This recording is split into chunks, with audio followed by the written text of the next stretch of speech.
Into the Nexus is a production of amove.tv. Bookmark Amove TV for other great video games and esports podcasts. Into the Nexus is sponsored by listeners like you via patreon.com/ITN.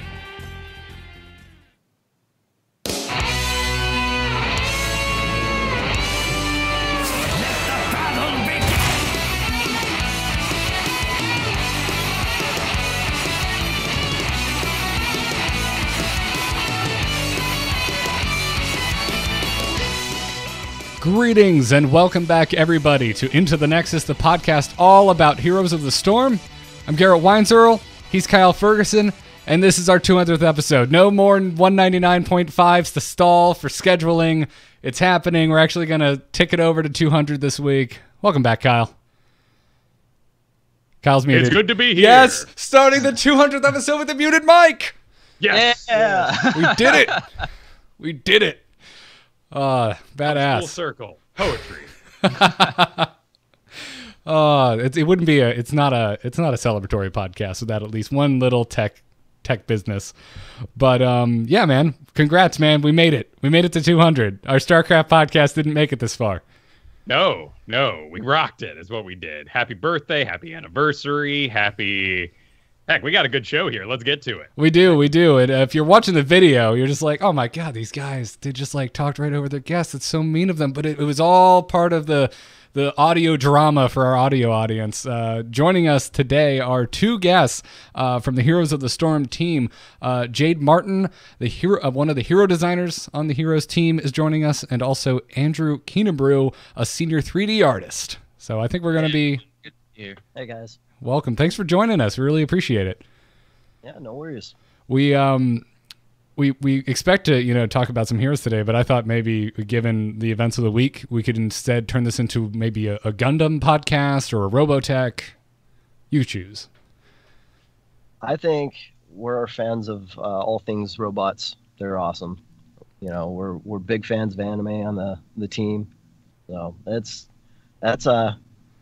it's definitely something we enjoy on our team. We love robots. Who doesn't?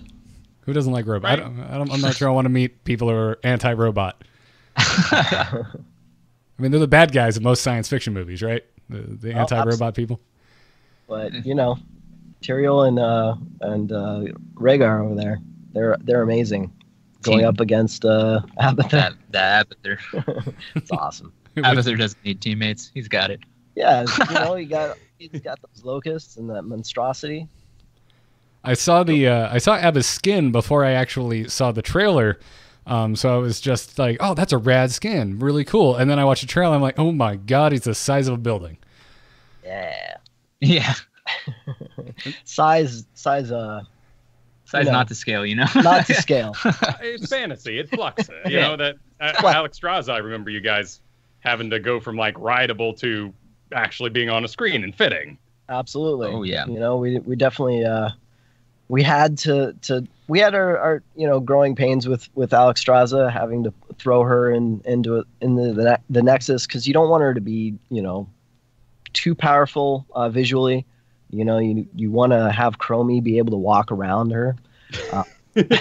So yeah, she's one of those characters that we had to make room for. I'm still impressed by it. I remember Alex getting announced, and I'm like, she's not going to turn into a dragon. Chromie doesn't turn into a dragon. And right before my eyes, like to prove me wrong, like he knew what I was thinking, she turned into a dragon. Totally. Yeah. Yeah, it's super epic. I love that moment. So we have you both here. I mean, to kick things off, how long have both of you been with the team? Ooh, myself, I've been here now at this point just under 3 years. Okay. Yeah. I've been on the team for about 4 and some change. Ooh, so that puts you past release. Yeah. Were you working on the chess version of Heroes as it was? So where I landed was right when we started kind of going towards production. So in the development of a game, you have pre-production, right? Where you're basically trying to figure out where everything fits, what the poly count for a character is supposed to be, what the character looks like, texture size, all those boring things, right? And then once all that stuff is solidified, then you're kind of figuring out what the actual character, these characters look like in a broad sense. And then at that point, once everything's locked down, then you're off to production. You've created a pipeline, this is how we're creating these characters. And I came in right when that was all established. So I'm riding the gravy train when they figured out the kinks. Yeah. Well, that sounds like the right time for someone who designs the actual heroes to come into the game. Coming in before then, when you can't make new heroes, might fall a little flat. Yeah, I think there were definitely growing pains when developing heroes. The pipelines were different and definitely not established. So you kind of go through things where things aren't lining up. You're kind of maybe pushing up, holding up other teams because you're trying to figure out what your schedule's like. So, like I said, luckily when I came on the team, I actually came on the team a week before the official release. So it worked out really well for me because, like I said, I was there. The pipeline was established, so I kind of had good guidelines to follow and guide me through a hero's release. Now, when you're designing a hero, is it like dungeon mastering, where you come in with a bunch of notebooks and like action figures that you clash together in a presentation? So everyone, I think everyone kind of does their brainstorming a little bit differently.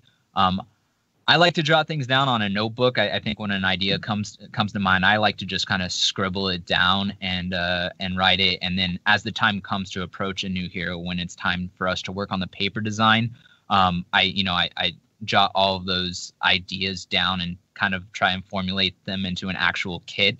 And I'll put them on an internal page and just kind of go through each of the different abilities, and we kind of look at it as a design team and look at the abilities and discuss it and see how we like it. And even before that, we bring in all the other teams like art, animation, art and animation are the same. I always say that, art, effects, or I did it again, art, sound, engineering, just get everyone on the team involved to kind of throw out ideas for the heroes that we might be working on. And then that's when we come together as a design team to kind of discuss that hero's direction and see what we like from the kit. So it's very collaborative. Yeah, very, very much so. It's one of the actual really great things working here at Blizzard, and specifically on the heroes team, is I think everyone has an opinion. Everyone can kind of throw out their ideas, and it's kind of this like safe place. And I think really it shows in our heroes. Everyone has a passion for that hero. Most recently, I worked on Blaze, and I think everyone was just so stoked on him. The nostalgia of the Fireback coming into the Nexus, bringing in the nostalgic sounds, getting these big beefy animations in, right? Everyone just, and everyone has a say into that design. They're more dedicated to that hero, I think. It's been one of the things that has just impressed me with the game so much. A game like this, especially for a couple of Blizzard fanboys, every single time a hero gets added, like, we all have our opinion of what that hero should be, but more often than not, I feel like you guys nail it. You nail the feel. I mean, yeah, there's been plenty of balance changes here and there, but overall, just like the feel and the kit and the soul of these fictional characters, it's I'm always impressed, especially around the time that when we first got Tracer and we started getting Overwatch heroes. I was not sure how it was going to pan out, and it just impressed me. Yeah, it's definitely important to us too. I mean, you guys mentioned your fanboys, but I think all of us here at Blizzard are kind of fanboys too of Blizzard, right? So it's kind of have to be. Yeah, right. It's part of the culture, and so having these iconic heroes, and it's important to us to do them justice, right? And it all starts with the art, and then once we know what the art is, and we kind of move forward with that, and we try and get that kit to solidify who that hero is, and it's definitely important to us. We want to get it right for not only ourselves but for our fans. Totally. Now, for you, Andrew, you're doing the senior designer, and Garrett went to art school, so he knows what that means. For me, does that mean you do the nightmare lamp skin stretches and then sort of fold them over the models thing? Oh, are you talking like really old school where they would like take the actual model and flatten it to. Yeah, it was horrifying. Man. So yeah, that we haven't had to do that in quite some time. Actually, Oh, really? I just assumed we were still doing that. I mean, so sort of. That what you're describing is a kind of the first method of texturing. You would actually take this 3D model and flatten it out, and then you would then basically put it back together into its form. And then, but now we actually have tools that creates kind of a second version of it and flattens it out. It's called UVing. So it's similar. It's definitely similar. But yeah, it's it's a little wild. You're giving me Sounds too like much credit, Kyle. it's increased insanity. Oh yeah. I mean, it's kind of like a jigsaw puzzle. So basically, you have, say, I want to texture this arm, right? So you have to kind of break it up into pieces, right? You got like 5 cylinders, right? And then you got a cylinder here, and then you've got kind of a box, right? And you kind of unwrap that so that it's flat. Yeah, and then you have to figure out how to put that hand in a square space, because we always work in powers of 2. So it's powers of 2, but it can be long ways too. So I've always thought of it as extremely, extremely like to the nth degree of paper crafting. Oh yeah, absolutely. In fact, a lot of people in the community will take the models that we've done and print them out like paper craft and just put them together. Seen some really epic stuff out in the community. Oh yeah. If you ever want my upvote on Reddit, that's the kind of thing that will absolutely get it. Oh, absolutely. Yeah, I'll upvote that too, by the way. It's really cool. Nice. Now, looking through your, I think both Kyle and I took a little bit of time to go look through your portfolio, Andrew. You have one available. If anyone wants to see it, it's just up on the art station of released things. You're not going to go there and glean anything new. But, man, Lumberjack Uther and Harold and Nazoth Alarak, I mean, those are... Old school. But I mean, I guess Alarak's Alarak's relatively new. Yeah, and dope. That's a cool skin. I love that one. But yeah, I love that skin. I had a lot of fun doing it. They tend to give me a lot of tentacle creatures. I don't know if you saw, but the Doc's Grave Golem, the Blackheart Bay Grave Golem, that's all kind of Cthulhu-esque, you know. Oh, run with it, dude. I love Herald of Nazoth. I mean, perfect for me. Just incepting a little bit. Beard. Anyone with a beard, make it tentacles for me. I want more mind flayers in my world. We totally want that too. There's a lot of fans. I have this. My wife crochets, and she made me a Cthulhu. That's crocheted Cthulhu, and it's sitting on my desk. It's amazing. That's awesome. I haven't seen that. I'll have to come check that out. So when we think about something like the mech skins and how those are created, does someone just wake up one day, say, "Oh, I love mechs," and run to every office and tell you all to start loving mechs? Or what process kind of brings an event like this to life? I mean, we definitely are passionate about it, right? So we're like, you know what would be really cool is if we had, Tyrael running around like a robot. That would be amazing. We need a new skin for him anyway. So like that's kind of one of those things where we've got 75 characters in the team on the in the game at this point. So we just kind of look through the list and be like, what would be cool as a robot? Rhaegar would be cool. Abathur would be cool. And honestly, pretty much everybody would be cool as a robot. So it's kind of one of those things where we're like, okay, well, we'll do this, we'll do that, and then maybe we'll do these guys later. But our concept artists are really amazing. Luke Mancini and Oscar Vega, they bust out some amazing artwork, and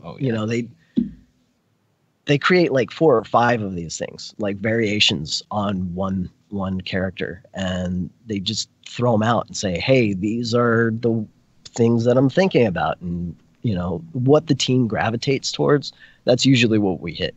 I think we also, we send out, talking about like collaboration earlier, we send out an email, like the art team will send out an email to the whole team and kind of try and collect different ideas for skins and things like that, if there's anything people would want to see. So we kind of all get that say, right? Like how we try and bring in other teams in the design, the art team's kind of doing the same thing for skins and things like that. Yeah. Which is always cool. I know a lot of people have different ideas for things, robots always being one of them for sure. I'm still convinced your spray team is just incepting, to use it again, ideas in the community. And you go, oh, do you want a shark gray mane, perhaps? And we all go, oh my God, yes. every time, like a whole bunch of new sprays and whatnot get added to the game and portraits and everything. We always get at least one email, but usually multiples. It's like, guys, the mech event just came, but there's all these extra mech portraits. I think there's more coming down the pipe, and we're just like, no, but that's happened for every event. We like putting our ideas out there, but as you say, you guys really want that stuff in right away, and we want to go see our families too.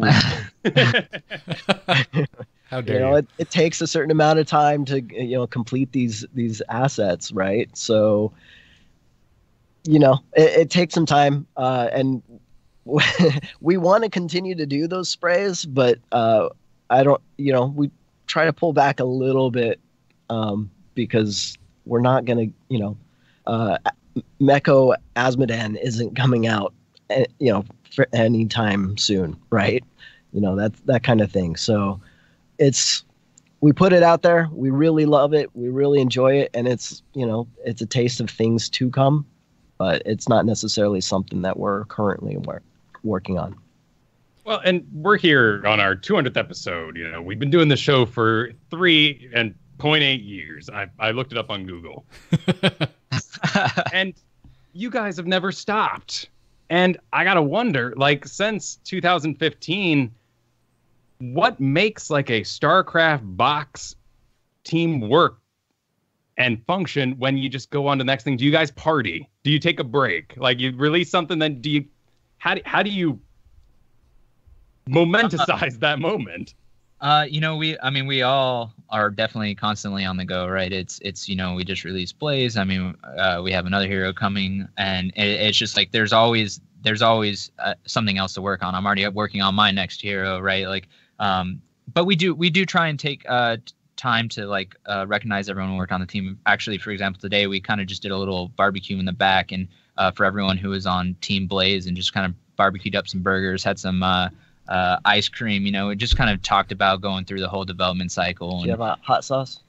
No hot sauce, no jalapenos. I love jalapenos, but none on my burger. For those who didn't catch the spicy stream, I'm staying away from spice for a little bit. But we try and celebrate the little wins, right? It is important to us, and we're constantly doing little things to show appreciation for everyone who worked on the heroes. Now that's awesome. Now I just want to know what the other themed parties were for each hero. Like, was Lunara a salad bar, or was it more morbid and it was like venison or something? I think it's not always themed. It's always it's up to whoever worked on those teams. They kind of just kind of vote for what they'd like to do. I know when we released Garrosh and Diva, we had some pretty awesome Diva inspired cakes, I think. So it all varies based on the hero releases. Well, that's good. Genji and Hanzo, we just went out for drinks and hung out, just unwind. Like they should do to become good brothers again. Absolutely. Those two could use a drink more than most, I think. Can Genji drink? Ooh. Asking the philosophical questions here. Tomorrow's Reddit will have some fan fiction about how Genji imbibes. It'll be good. I'd read it. So, while we're kind of, I don't know, talking about that and just how you've been on the go, how have things changed since 2015? It's been a few years now between the launch of this game. Any big influences that have hit the team over that time? From the hero side of things, I think we kind of see a transition a little bit, maybe an evolution is probably a better word, of the design philosophy and how we think about creating heroes. when we first launched heroes, none of our heroes had quest talents, for example. Now this is something that we like to explore, kind of showing a little bit more mastery with your hero and unlocking these quests for kind of this epic rewards to make you feel, Medivh's Master's Touch is a really good example of this. Other areas where we kind of try and look at what we can do is, oh wow, I just lost my train of thought. Sorry, you guys. You want to jump in real quick, Andrew? So I know I was talking a little bit about the pre-production. So back then we had colors that represent both teams. We had team color, right?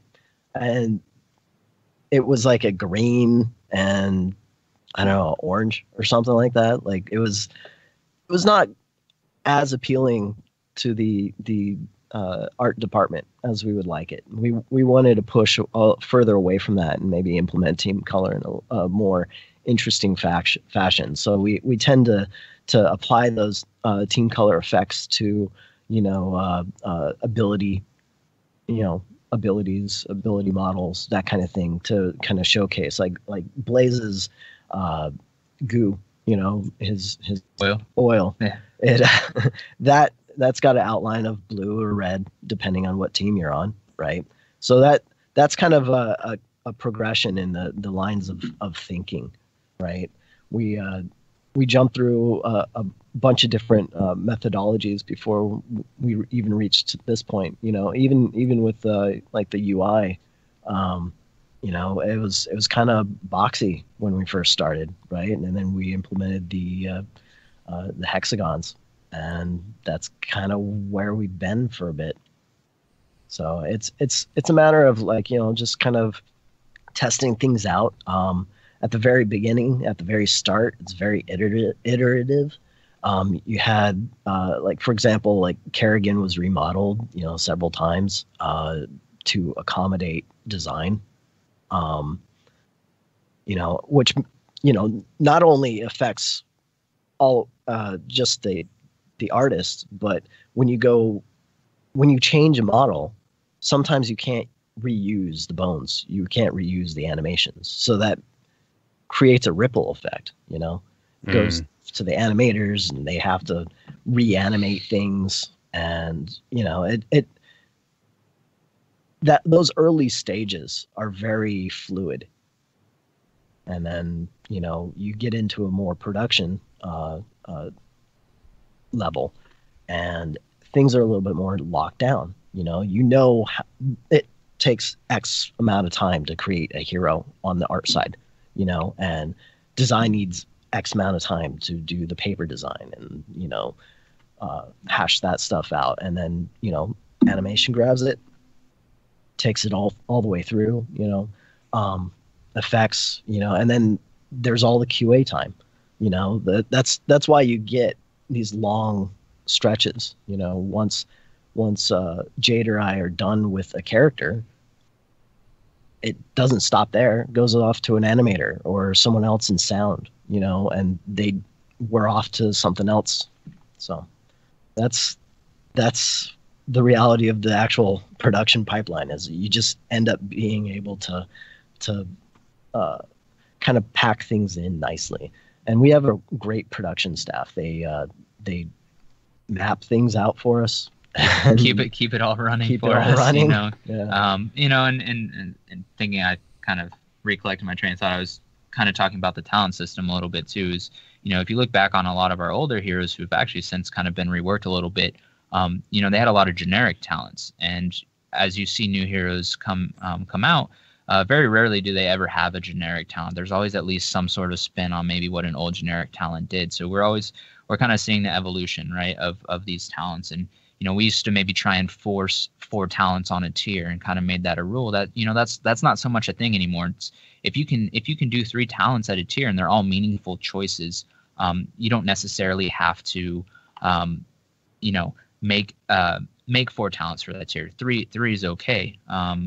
Even moving a little bit deeper into that is how we design out tiers. And this isn't an absolute. Everything is can change, but you used to have let's look back on old Illidan, if anyone remembers old Illidan, where he could pretty much take a survival talent at every tier that just made him sustain really well, like first aid, right? You had so many things that just it just made him last forever in these fights. And why would he ever take anything else? Because one of his weaknesses is his low health pool, and if you had spell damage against him, you would be able to counter him.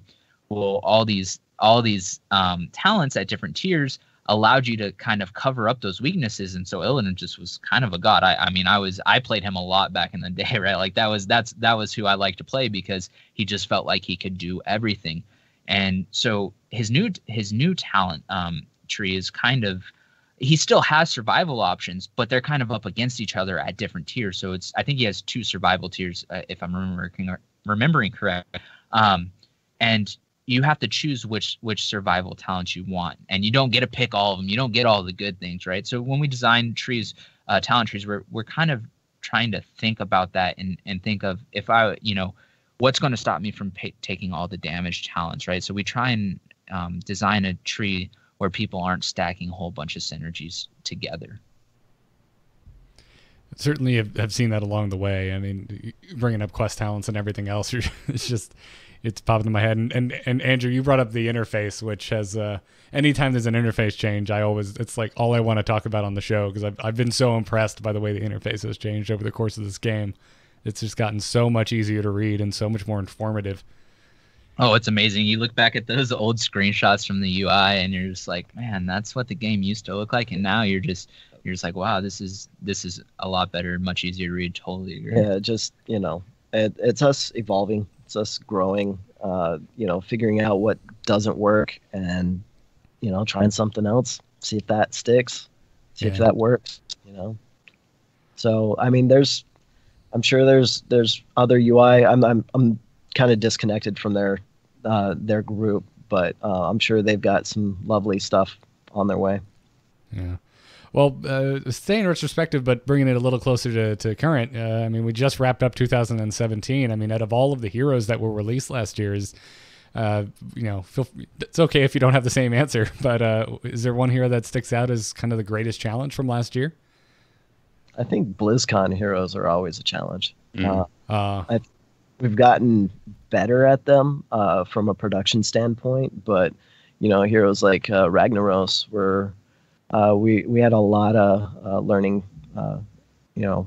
pains with him, just with scheduling and getting him in.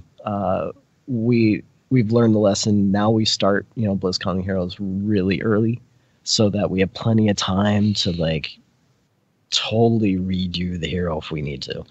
But yes, so that's a, for me, I was a designer on Ragnaros, and so I could definitely speak to that. I can definitely agree with Andrew. That was my, it wasn't within the last year, right? That was the BlizzCon prior, but he was very challenging, and we talk about the fantasy of a hero, and Ragnaros is a heavily driven fantasy character. You never got to play him in any of the games, and everyone has very, very fond memories of raiding Molten Core and killing Ragnaros as their very first raid boss.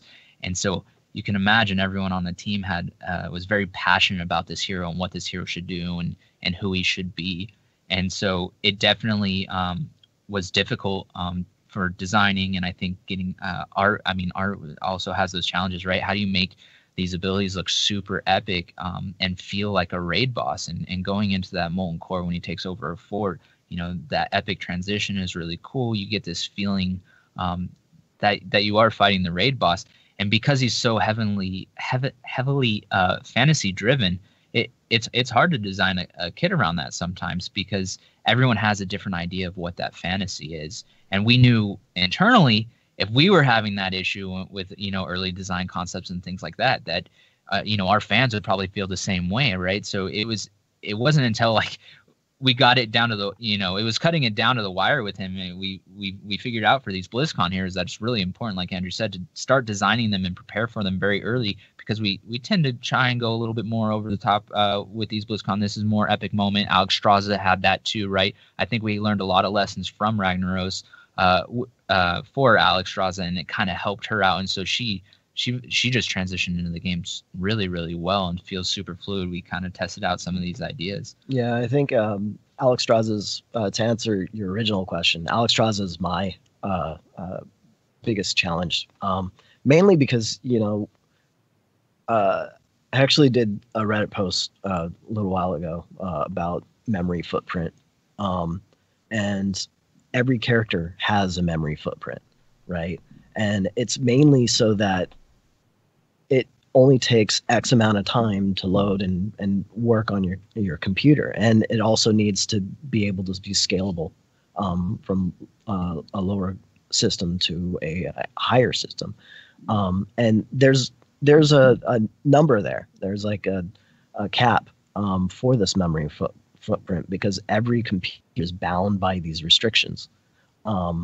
So what we need to do is kind of fit this character who's supposed to be large in life in a similar foot as, Diva or Illidan, or, you know what I mean? So it's kind of like, it's a lot of like push and pull. It's like, okay, well, if I want to use twice the texture space on this dragon, then I need to shave X amount of polygons off this. I also need to, make sure that my tech artists only use X amount of bones, so that the animation load is lower. So it all fits within those bounds and it works. So that's the challenge from the art side. Wow. Yeah. I mean, that's awesome. I didn't really think about the kind of the journey and how some of these larger tentpole heroes have kind of informed one another, but it makes sense now, trying to hit the fantasy of Ragnaros, of making him feel, a bit larger than life. And then moving on to something like Alexstrasza at the BlizzCon after that. Not to mention, you just blew my mind. I completely spaced on the name of the blue poster in the Reddit thread that you just referenced, Andrew. And on last episode, we had so much to talk about with the balance changes, and at the very end, I was just like, Kyle, I need a minute. I just want to say that the most interesting blue replies ever happened on Reddit this week, and I was talking about your post because I was reading through that because we don't hear from. I feel like we don't hear from artists a lot, and it was so interesting to read your comments on that thread. I mean, there's a lot of misconceptions about what we do on art and what that actually means. But we don't expect you to know this, and if there is an opportunity for us to teach, then that's why we're there. It makes it easier for us to say, okay, this is coming, but it can't come because I still have to eat, go and sleep. Like I've got, I've got to see my wife. It all comes back to the how do you party question, which that was all Kyle. And when he wrote that, I was like, what do you mean by that, Kyle? I was like, dude, all the other games, they get their box product shipping day, champagne party. We see it on Twitter. Heroes just keeps going, man. They don't stop. In fact, I'm really surprised to hear you guys say Alexstrasza, Ragnaros was your big struggle because we got that nice little video series about Kel'Thuzad. So is that like a standard for how afraid you are of people getting the hero? Perhaps? Yes.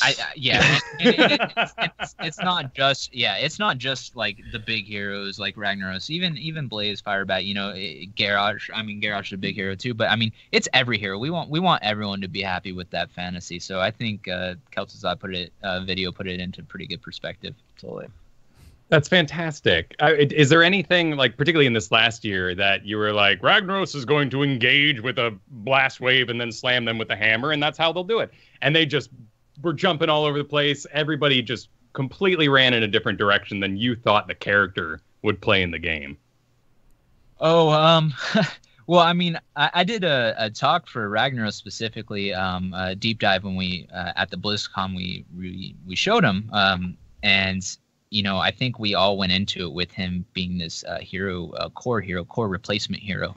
And immediately, I think we started to realize that's not who Ragnaros is. And we had all these grand plans for him to be this core hero. And when we realized that he wasn't working out like that, despite all the iteration that we had on him, that's when we had to pivot. And we had to pivot relatively hard. We had to think about something new. And the big issue we had here is, people wanted to play as Ragnaros, and when you're focused on the core the whole game, you don't really get to see Ragnaros until either you're winning if you're playing against him, or you're losing and you're playing as him, and it didn't feel good. So we had to. The big thing was addressing that, and that's kind of how it evolved into him taking over forts and keeps and having a less empowered Ragnaros until you kind of go into your full form with Molten Core. So yeah, there are definitely different things with each hero where you're kind of expecting something to work really well. I remember Blaze, again, this is the most recent hero release, so I'm going to probably reference them a lot throughout this. But I was super jazzed about having a heat resource mechanic on him. And there's even some files that reference that I didn't clean up all the way. I'm sorry. But I was holding on to this idea of a heat resource, and truthfully, it just didn't work out the way that we wanted it to. And I kept trying to go through different iterations to really make it work and make it feel good. And every time I did, it just kind of made the kit feel worse. And until one day, I was talking to Ken Eric, and I was just kind of like, Ken, I don't know that we're getting anything out of this heat resource. I think I just want to try him having mana and see if the kit stands by itself without that heat resource. And sure enough, all the issues that I was having with him as soon as I took off that heat resource pretty much resolved themselves, and his kit ended up feeling really fun, and we were able to move forward with that and kind of take a deeper look into his abilities and focus on those rather than focusing on this heat resource mechanic that wasn't giving us much of anything. So yeah, long story short, there are definitely things that the team has strong opinions on that often pivot a design for a hero. That's really cool. There's just like a general life lesson there. I think it's just like, why if it's not working, don't keep hammering it.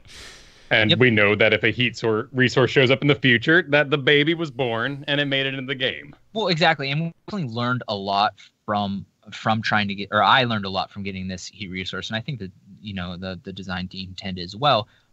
One of the big issues with trying to get that in with Blaze was he's a tank, and the heat resource, the way I had it implemented was really driving his tanking mechanics.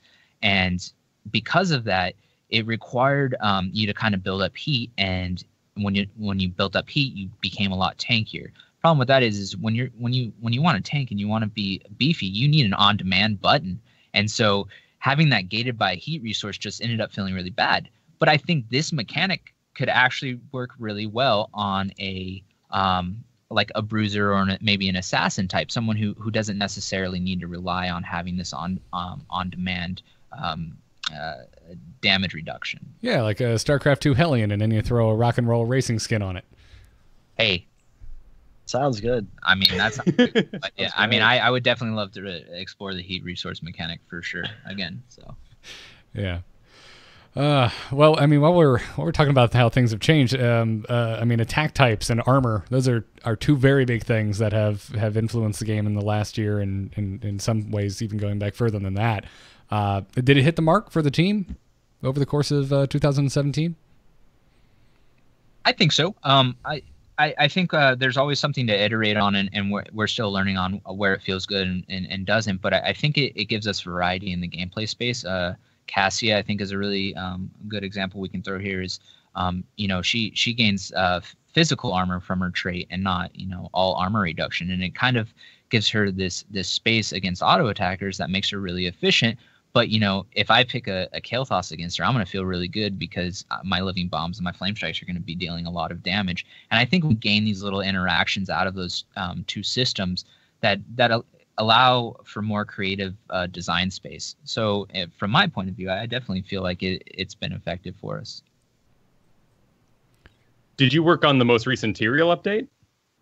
I did not. That was that was our live team, our live balance team who works on the majority of the updates. I mean, they'll come to the original hero designers to kind of talk about it. I mean, everyone's open to give opinions and things like that, but they were the ones who actually did the latest one. Alex Nyman, who unfortunately was going to join us, but he's got that flu plague that's got pretty much everyone around here, so he wasn't able to make it today. But he worked on the Tyrael update, and I know he's super excited about getting that out because he was pretty happy with how he turned out. Hey, he should be. I mean, pass it on, please, because that is. I'm a dirty math kind of guy when I get in here. I'm like, ooh, where's all the value? If I take this blaze talent, do I light my fire too early? Do I lose my slow? Wait, this talent lets me have a slow while I have it on fire. I can use it instantly. No value lost.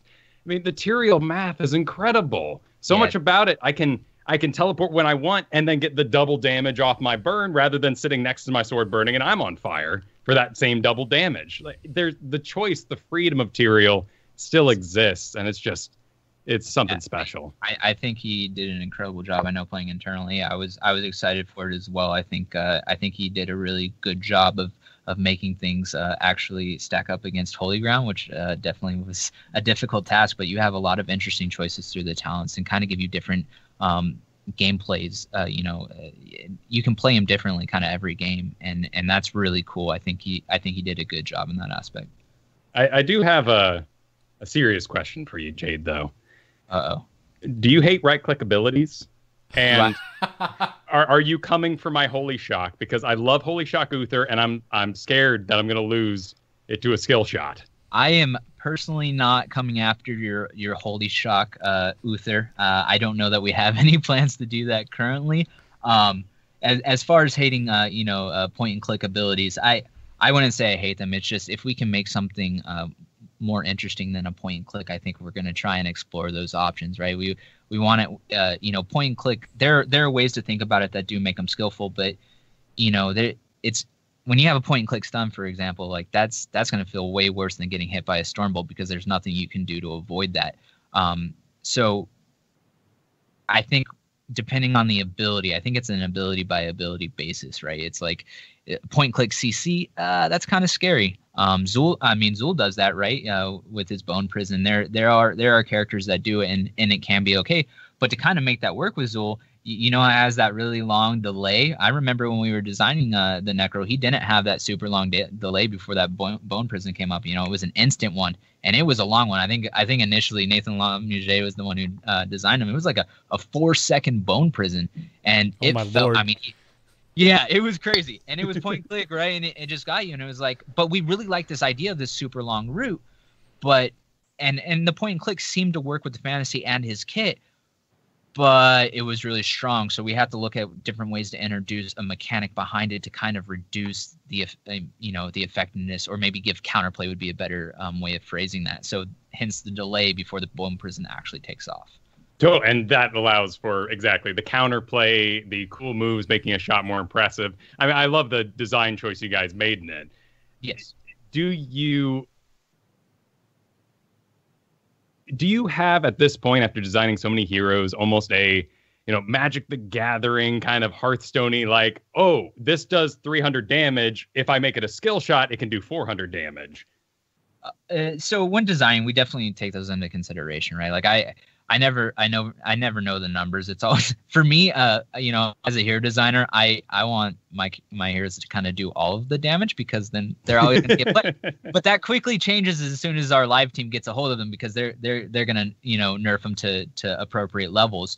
But there is truth to that. It's like if there's something that is a guaranteed damage versus not guaranteed damage, the not guaranteed damage is probably going to have a higher base number because it's not always going to hit. There's skill involved in it. Whereas like a Holy Shock is you're always going to hit with that Holy Shock, right? You don't have to dodge it like Holy Radiance. So the tuning on that is definitely where we have the option to kind of change that. And it seems so simple now that you said it, and I don't think I've ever actually considered that. Like for all these years of looking at heroes, looking at abilities, looking at the damage that they do, I don't think I've ever caught on to that particular pattern. Oh, yeah. No. I mean, we've done a lot of looking back. Real quick looking forward. 2018 is here. 2 heroics. Is that still the road we're traveling down? What do you think, Brew? You still like doing 2 heroics?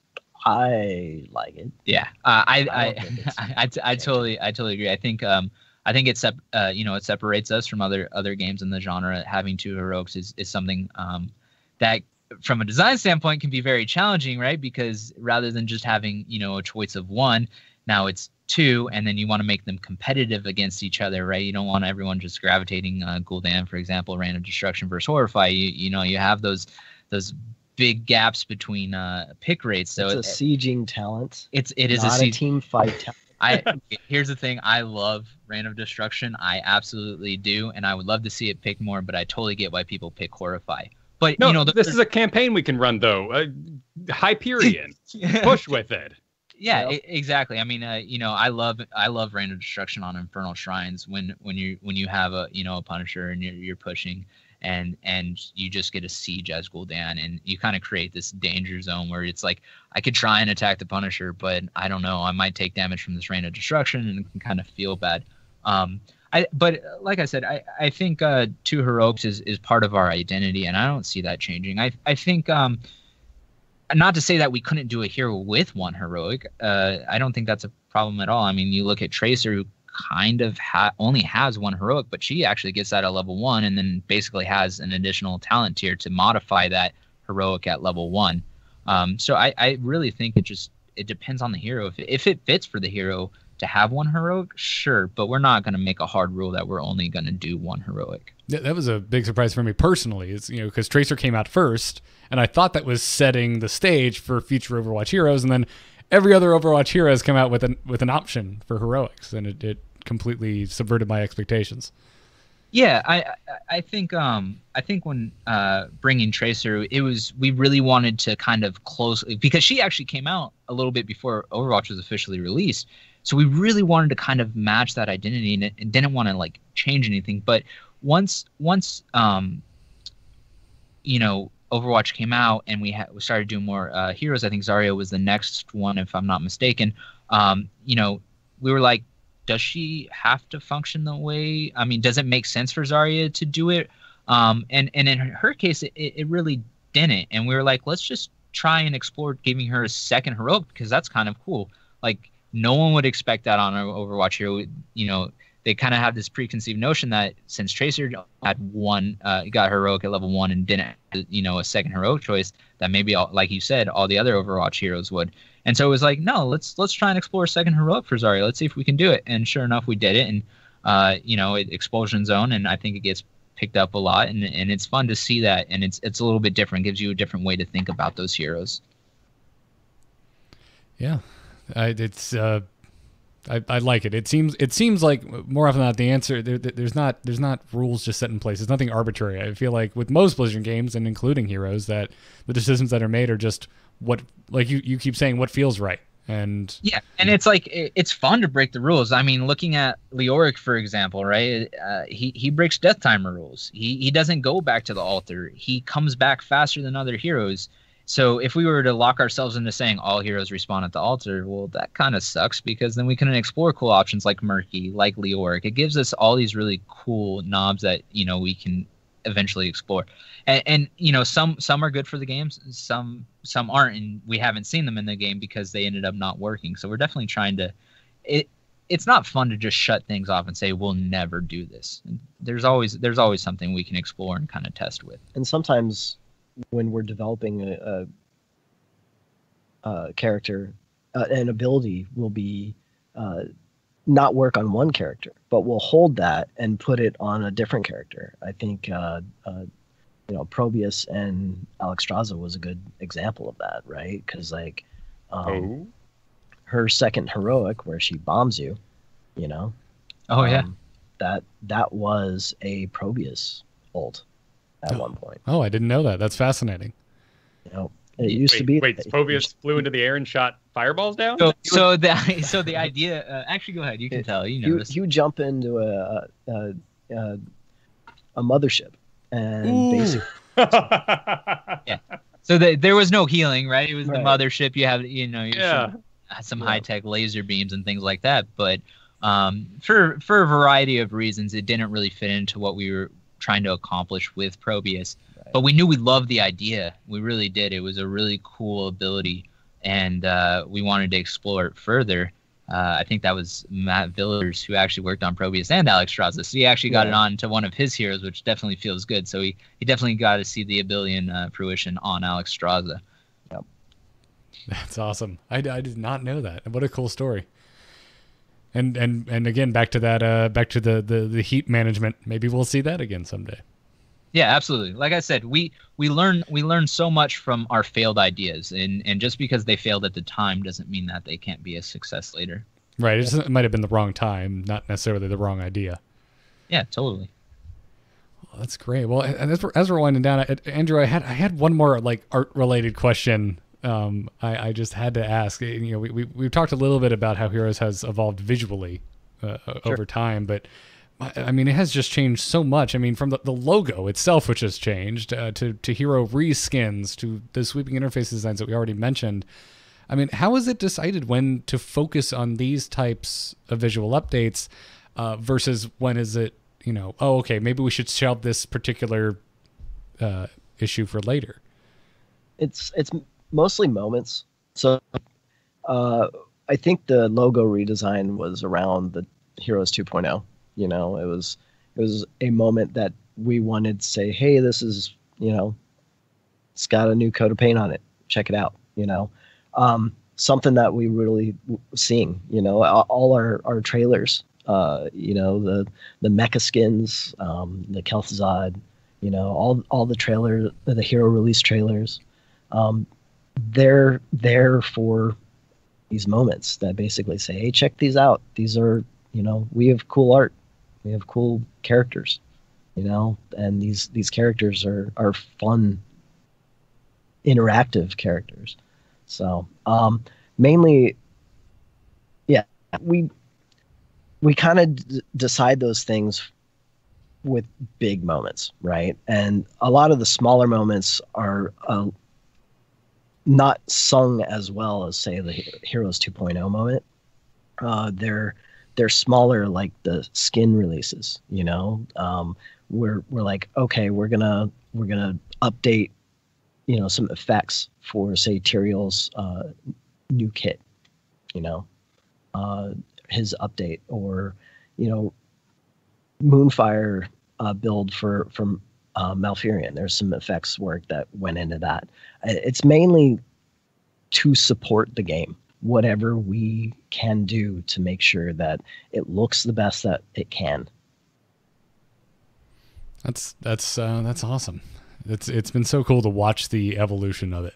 Oh, all these years, all the way from for me seeing it announced as Blizzard Dota and seeing that chess theme to what it has become. Yeah, it's definitely evolved since then.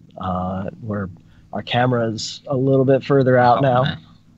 Dude, the camera changes. I'm so happy those went live. Oh yeah. So like we play with a lot. I mean, we test everything internally every day. So we're always playing with these different changes we have. And I think the camera change was the thing I was waiting for the most. One of the things I was most excited for is like once we did that, I never wanted to go back, and I'd go on to live and play, and I'd be like, wait, this is off. What feels so wrong? I'm like, oh yeah, the camera's not in yet, and I was just like, no, please hurry up. So once we announced that at BlizzCon and we got to see it come in, I was just like, this is amazing. It feels so much better. Something so small, but it just makes a huge impact. I think that was the least PTR I've ever played, because I tried it once and I went back to live game. I'm like, oh, I can't do that anymore. It is ruining my live game. I can't. I just got too used to it too quickly. Yeah, you get used to it. I mean, that one in particular felt so natural and felt so right. It was like it made playing the live game very, very different. Yep. Yeah. And then also, Andrew, I mean, we already kind of talked about the mecha event, but I don't think we actually asked you directly. Did you work on any of the mech skins? I did not. No. We have content leads who basically oversee everything. But good guys that did that. You got Phil Gonzalez, Ted Park, and Jason Hasenhauer, who did all those. And they did a great job. I mean, as you can see, the community loves it. We love it. I've switched my skins permanently. So is ever I don't know, you ever sad when you all right, I didn't work on this skin, but it's just too awesome, I'm gonna have to use it over one you worked on? I did say chastise our one of our lead developers. I said, hey, so you put this Abathur skin, and I'm not really happy with this. You're treading on my territory, because I also did Pajama Thur and Skull Thur. So I'm like, hey, this is a hero that I really like. This is my corner. And yeah, so now I'm using the Mika Abathur skin. Nice. Well, Do you ever try to get blue tinted mounts to match your favorite one? Oh yeah, all the time. Like, that's one of the main goals of creating tints for our characters. Is we look at a character and we go, okay, what would this look good on? And we go through the mounts and just pick out color combinations and kind of sync them. So, did you do the skeletal horse by chance for Halloween? Yeah, I did. Did you put the picnic table on the horse? All of them are mine. Oh my goodness, so dude! You did. So you also did lumberjack. That is my favorite combo in the game at the moment. Was lumberjack Uther and picnic blanket horse? And I feel like I'm about to go on a date. It's fantastic. It's good times, right? Yeah. The one caveat to that is that the one that wasn't solely my idea was Leslie Vandenbroek came up to me and said, "Wouldn't it be funny if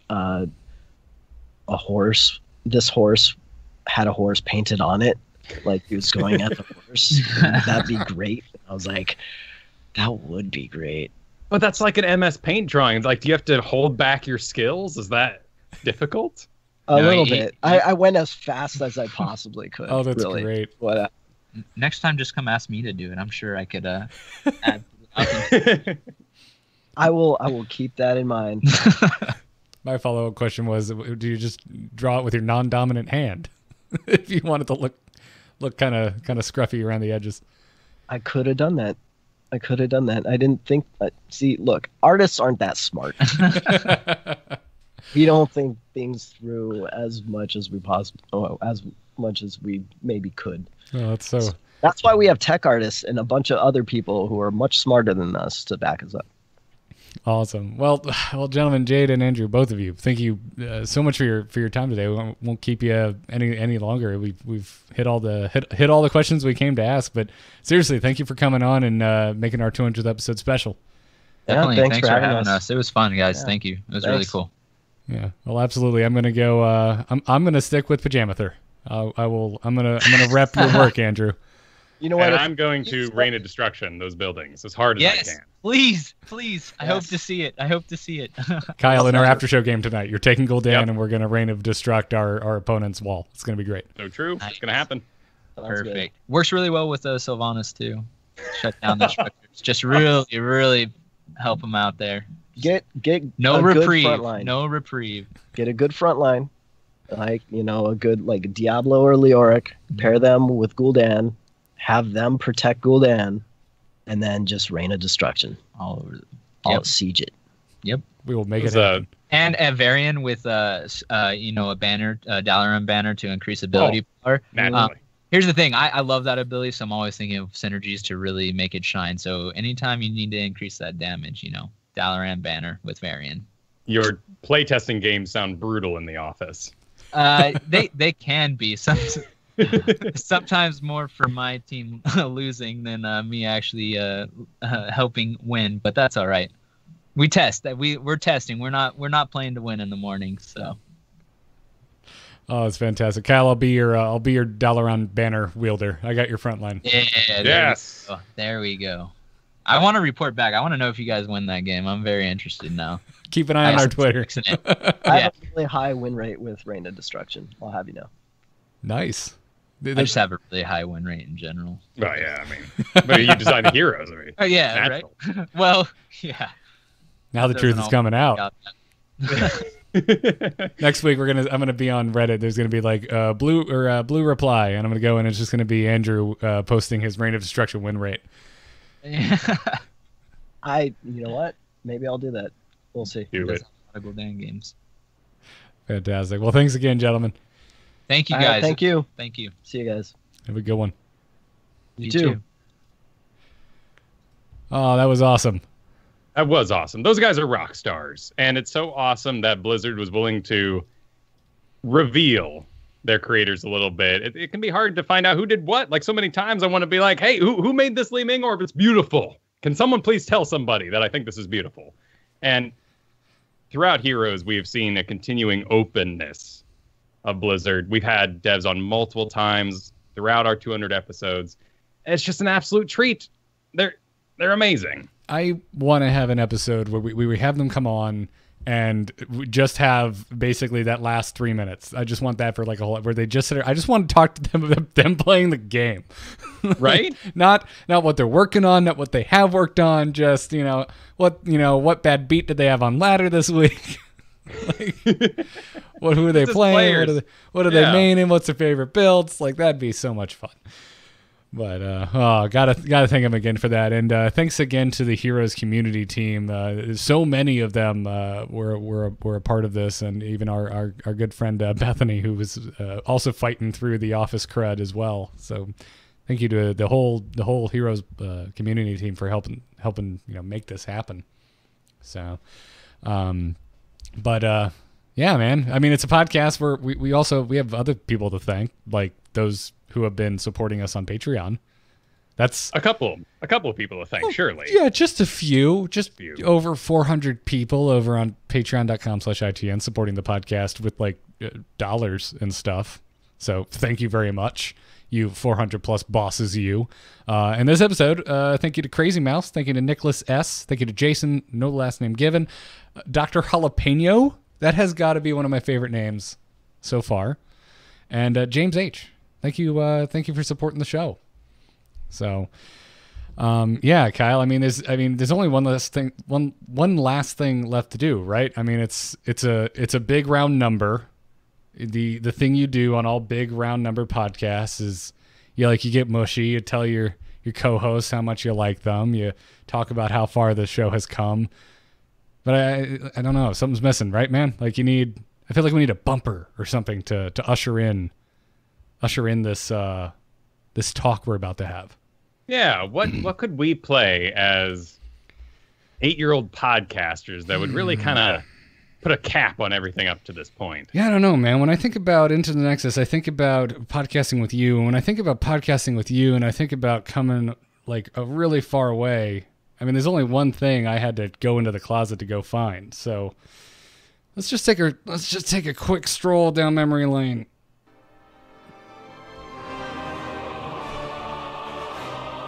Oh, yeah. Hell, it's about damn time for StarCast. Incoming transmission. Biscuit.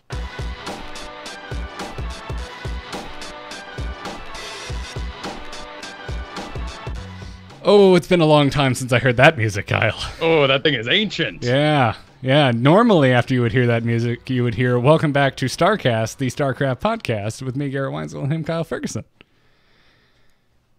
We did that show for what, 187 episodes? 88, 188 episodes. I think our first hiatus was 187. We came back, I think, and did a Legacy of the Void hype episode for 188, and then we just never came back. Well, I remember episode 186. I think we were talking about Swarm Host meta for the 4th month in a row. And, yeah, that went on a while.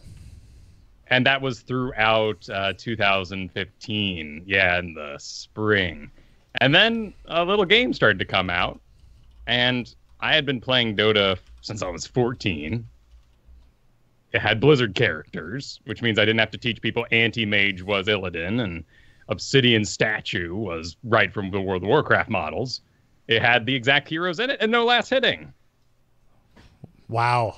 Yeah. I mean, dude, this show kind of started on StarCast. We had a heroes segment on StarCast towards the end. That's right, because it was the same team at the time. Yeah. So we kind of cheated for a little bit and found some news in Heroes of the Storm. Yes, because we were getting a little tired about talking about Swarm Hosts. Oh, there's only so much you can say. Yeah. By the way, Kyle, I have found it. I have found the actual date. Our blog spot for StarCast is still live. And you shouldn't do this, but if you want, you can find it. And our first episode of any podcast we ever did together, which was called Starcast, it was a podcast about StarCraft, went up on April 11th of 2010. Oh my goodness. Yeah, 2010, Kyle. It is now 2018. 8 years this April. It's a long time. Good. In fact, let's even go further and just say how incredible it is that we've been doing a show about a single game for almost 4 years. And this game is routinely fresh and exciting and has just captivated me this whole time. Yeah, it really has, man. It's been quite the journey. This has been such a cool, freaking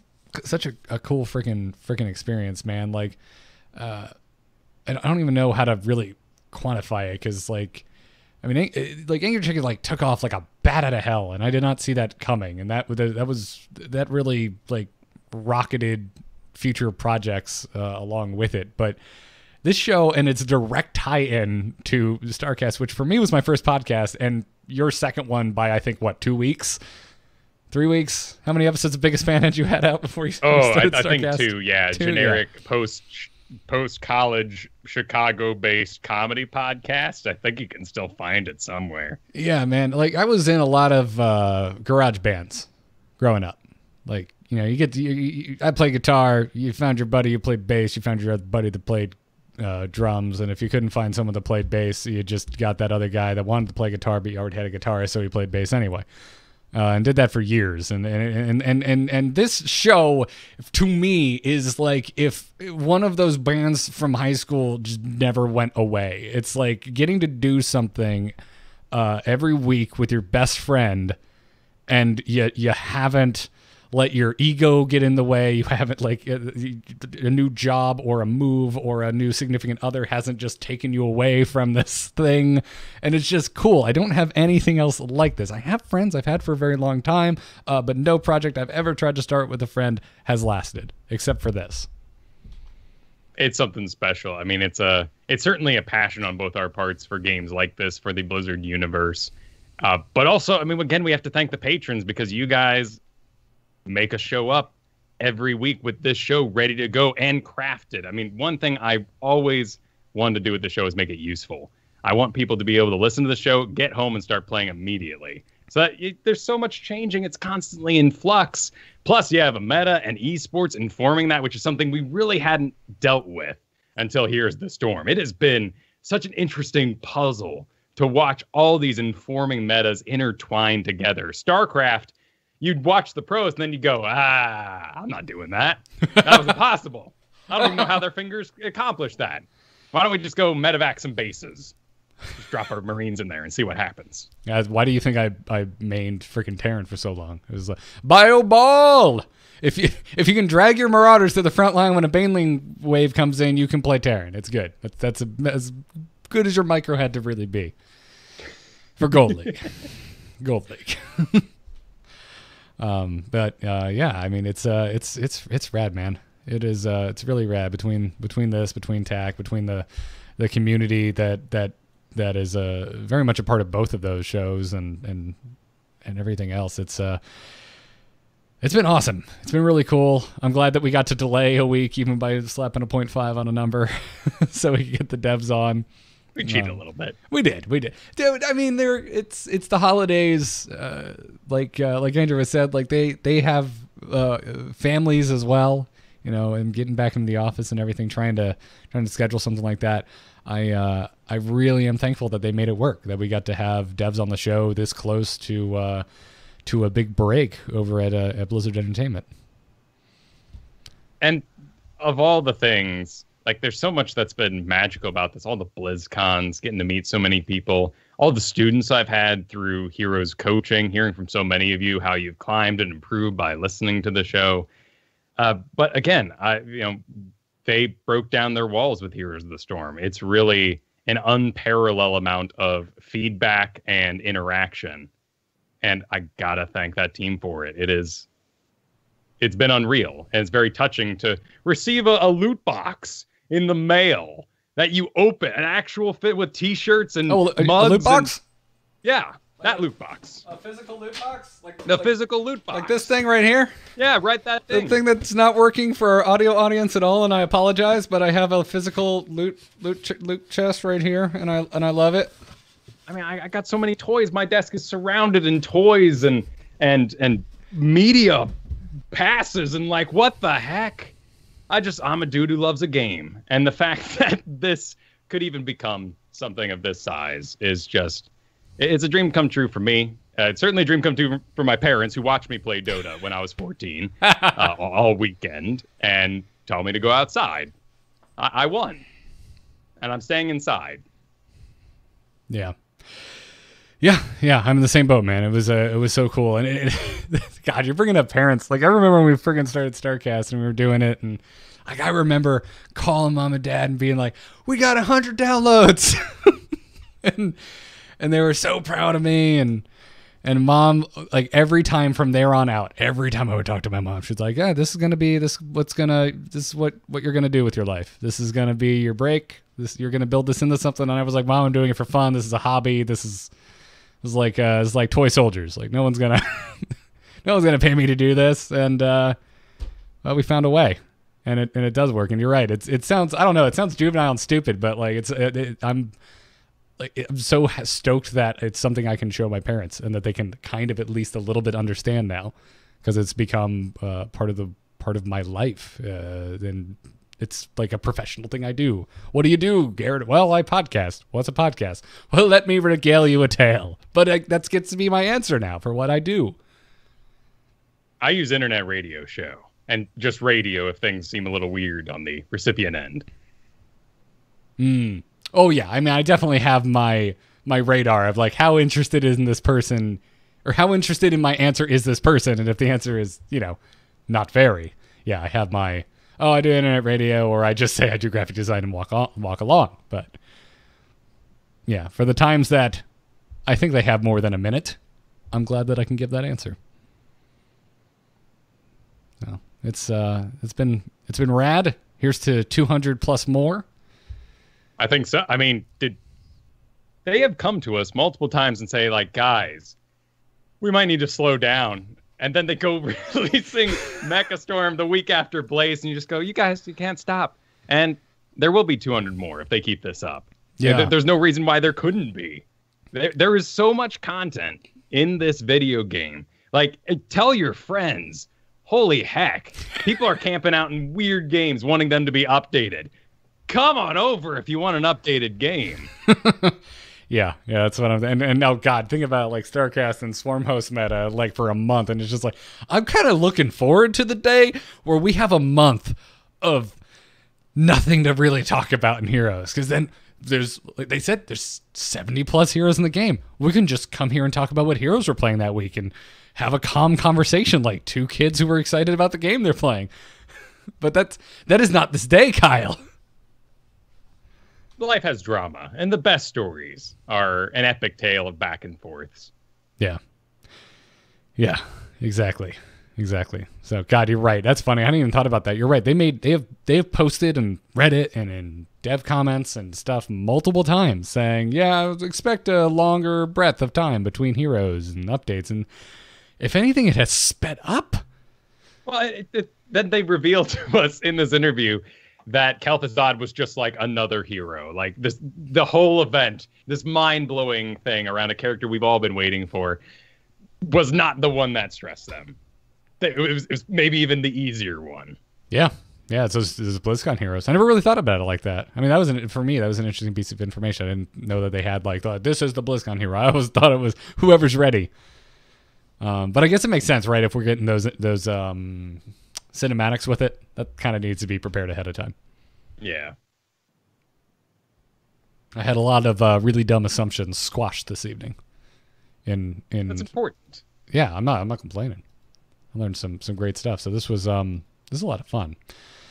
So, anyways, I think that it's gonna more or less wrap it up for episode 200.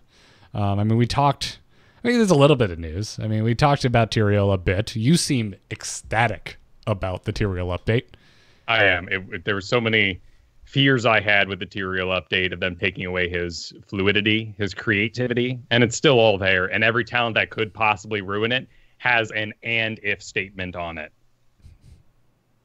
Yeah. Yeah, and you used to be big on the Tyrael. I can't even remember the last time I saw you play him. Oh, yeah, people... Real CC always kind of wins the Hero League day in the end, but it has caused a stir with the Mecha event, and there are a lot of Tyraels in Master right now, and they're okay. We'll see. We'll see how it turns out. I still love Holy Ground, and you should steal the boss with it. Yes, you should. I had a Tyrael try that earlier, and it wasn't entirely on the pad. I wouldn't call it that. I mean, I'm talking about just taking the talent. Still really, really good. There's other cool things next to it. But you're right. I mean, Tyrael is still leash casting. So you got to make sure you're actually in range before you throw that sword, or it will not be a perfect circle. Try cast on release. I've actually been going through a lot of my heroes that have been reworked, like Malfurion. And you can't miss a Moonfire because your team will be dead if you do. I've put that to cast on release.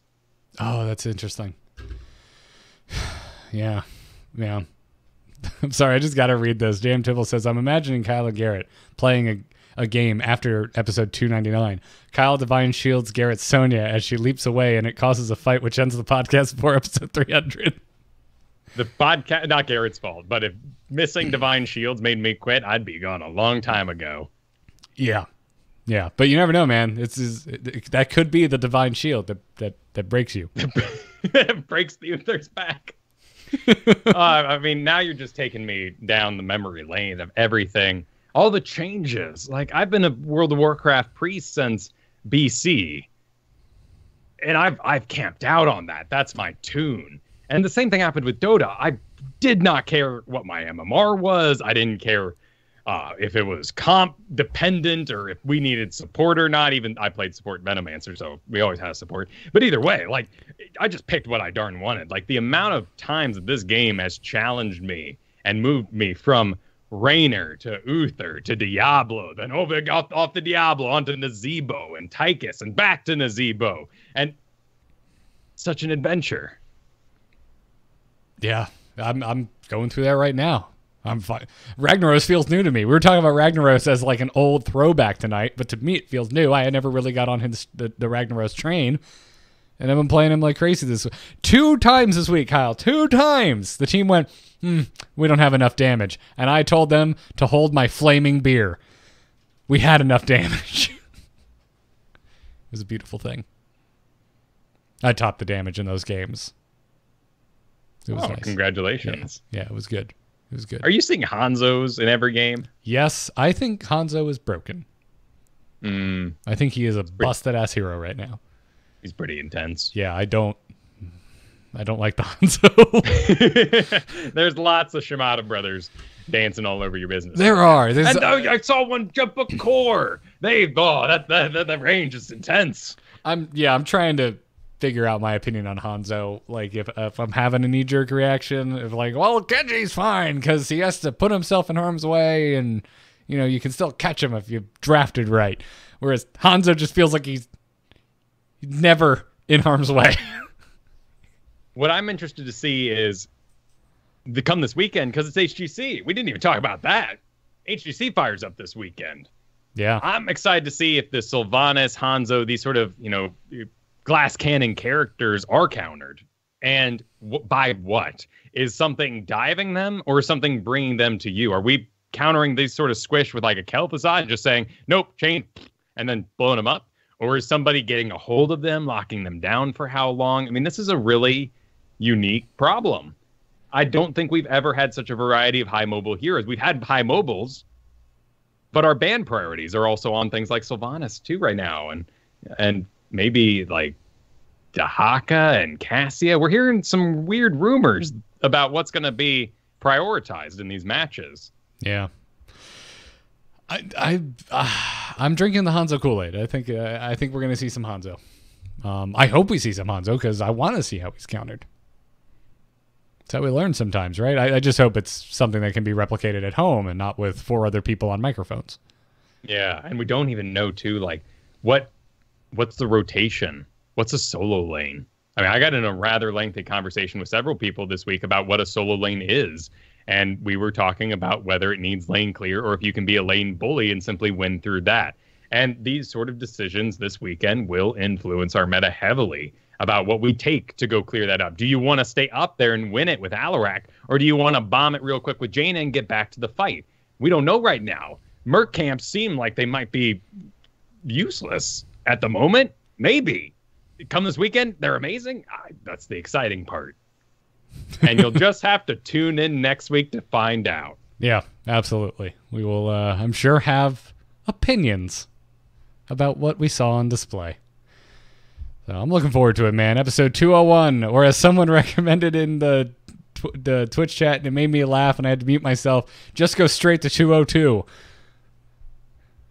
Just get weird, make people... we're not going to do that, right? We're going to do 201, yeah? Well, it's a joke, because 199.5 was technically 200. This is 200, which is kind of actually 201, but we were saving it because we couldn't get the devs until this week.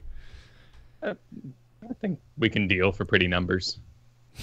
Sure, why not? All right, that's going to wrap it up for our 200th episode. Thank you again, everyone, for coming out. If you're here live in the Twitch chat, thank you so much. If you're at home in podcast land, listening, either at home, at work, on the road, wherever it may be. If you're on the road, keep your eyes on the road, please. Thank you for tuning in. Thank you for downloading this podcast. Thank you for telling your friends about it. Thank you if you're a patron. Thank you if you left us a 5-star review. At all. Thank you for listening. Really appreciate it. Also, thank you to our Patreon producers, Declan H, Cheesy Bob. You are both wildly generous folks, and we really appreciate everything that you do for our show. If you'd like Into the Nexus and you want it emblazoned on a t-shirt, check out shirts.amove.tv, or if you'd like to, I don't know, drink out of a pint glass that says Into the Nexus, go to etched.amove.tv. You can catch us live Thursday nights at 8 p.m. Eastern Time on twitch.tv/amovetv. We'll be back next week with Dunk Train, talking to him about, sweet, it'll be right after HGC. So we'll get to talk to him about HGC. We'll get to talk to him about how the hell the most recent balance patch has leveled out. Blaze, all of those things. And if scheduling works the week after that, we'll have Jeff Kanata on. It'll be, we got some just guests as far as the eye can see for this month. Got to thank Gorath for our intro music. Brian Griffith Music.com did our outro music, and you can follow the show on Twitter at ITNcast. Before we go, though, Kyle, you do other things besides ITN. Where can folks find those projects? You can find those over at youtube.com/Kyle Fergusson. If you've never visited that, there are a number of Learn to Play videos there. Lots of people have been getting in this game recently, in fact, and I encourage you to go look at that, particularly if you're having control troubles with your camera, with your quick cast settings. It's awesome to hear so many people getting excited about HGC and jumping in for the first time. Sweet. I am on Twitter, Garrett Art. That's my handle, amove.tv for all the other podcasts. If you enjoy Into the Nexus, if you enjoy Kyle and me talking into microphones, we have another show that we do every Monday called Week Sauce. It's all one word, and week is spelled like days of the week because we're helping you kick your week off. So go and find that. We talk about basically everything but Heroes of the Storm. You can find that wherever podcasts can be found. And that's going to wrap it up. Thank you again. We will see you next week with Dunk Train with HGC Thoughts. And until then, good luck and have fun. Take care. Woo! Congrats, man. Yeah. We did it.